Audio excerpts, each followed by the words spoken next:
ഇപ്പൊ പ്രിയങ്ക ഗാന്ധി MP ആയി ഇന്ന് സത്യപ്രതിജ്ഞ ചെയ്തു. അപ്പോൾ ജാർഖണ്ഡിൽ മറ്റൊരു സംഭവം ഇപ്പോൾ നടന്നു.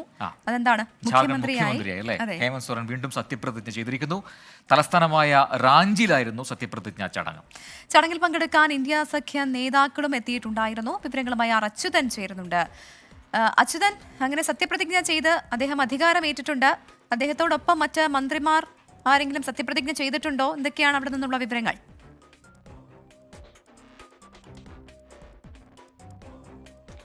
പ്രജിൻ പ്രവിത, ജാർഖണ്ഡിന്റെ 14ാമത് മുഖ്യമന്ത്രിയായാണ് ഹേമന്ത് സോറൻ അല്പം മുൻപ് സത്യപ്രതിജ്ഞ ചെയ്ത് അധികാരമേറ്റത്. അദ്ദേഹത്തിന്റെ 4ാം തവണയാണ് അദ്ദേഹം മുഖ്യമന്ത്രി പദത്തിലേക്ക് എത്തുന്നത്.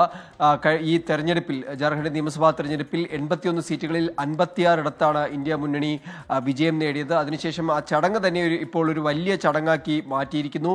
ഇന്ത്യ മുന്നണിയുടെ മുതിർന്ന നേതാക്കളുടെ ഒരു നേതൃനിര തന്നെ ഉൾപ്പെടുത്തിക്കൊണ്ടുള്ള ഒരു ചടങ്ങായിരുന്നു.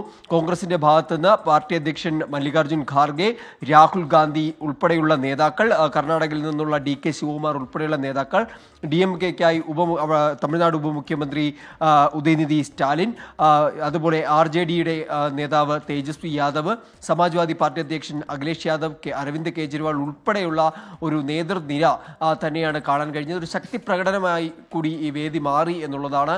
അങ്ങനെ കൽപ്പന സോറൻ ഉൾപ്പെടെയുള്ളവരും ആ വേദിയിലുണ്ടായിരുന്നു.